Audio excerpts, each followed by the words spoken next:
বাংলাদেশের রাজনীতির মাঠে আবারও আলোচনার কেন্দ্রবিন্দুতে জামায়াতে ইসলাম। আগামী অক্টোবরেই শুরু হচ্ছে দলটির নতুন আমির নির্বাচন প্রক্রিয়া। তবে প্রশ্ন একটাই, ডাক্তার শফিকুর রহমান কি থাকছেন নাকি আসছেন নতুন কেউ? চলুন জানি পুরো প্রক্রিয়া, সম্ভাব্য প্রার্থী এবং ভেতরের হিসাব নিকাশ। জামায়াতের গঠনতন্ত্র অনুযায়ী জাতীয় কাউন্সিলের রুকুন সরাসরি গোপন ভোটে আমির নির্বাচন করেন। নির্বাচিত আমিরের মেয়াদ 3 বছর। নির্বাচনের পর শপথ নেন প্রধান নির্বাচন কমিশনারের কাছে।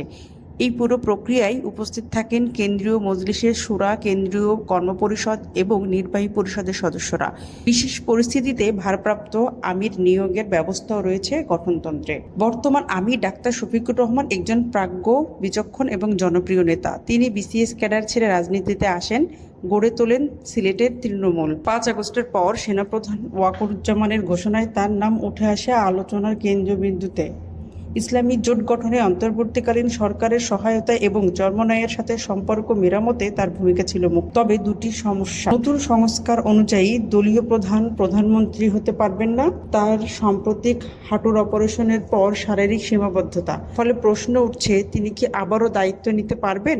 এই প্রেক্ষাপটে আলোচনায় উঠে এসেছেন ডাক্তার সৈয়দ আব্দুল্লাহ মোহাম্মদ তাহের, নায়েবে আমির। জন্ম 1998, ডাক্তার শফিকুরের ঘনিষ্ঠ বন্ধু। রাজনীতিতে ঝানু, সাংগঠনিক দক্ষতায় পারদর্শী। দলের ভেতরে তার গ্রহণযোগ্যতা বাড়ছে। বিশেষ করে যদি জামায়াত সরকার গঠনের সুযোগ পায়, তাহলে প্রধানমন্ত্রী হিসেবে ডাক্তার তাহের হতে পারেন দলের মুখ। জামাতের নতুন আমির কে হবেন তা সময়ই বলে দিবে। তবে এতটুকু নিশ্চিত, এই নির্বাচন শুধু দলের নয়, দেশের রাজনীতির জন্য গুরুত্বপূর্ণ। আপনারা কি ভাবছেন, ডাক্তার শফিকুর রহমানকে আবার হাল ধরবেন নাকি আসছেন নতুন কেউ? কমেন্টে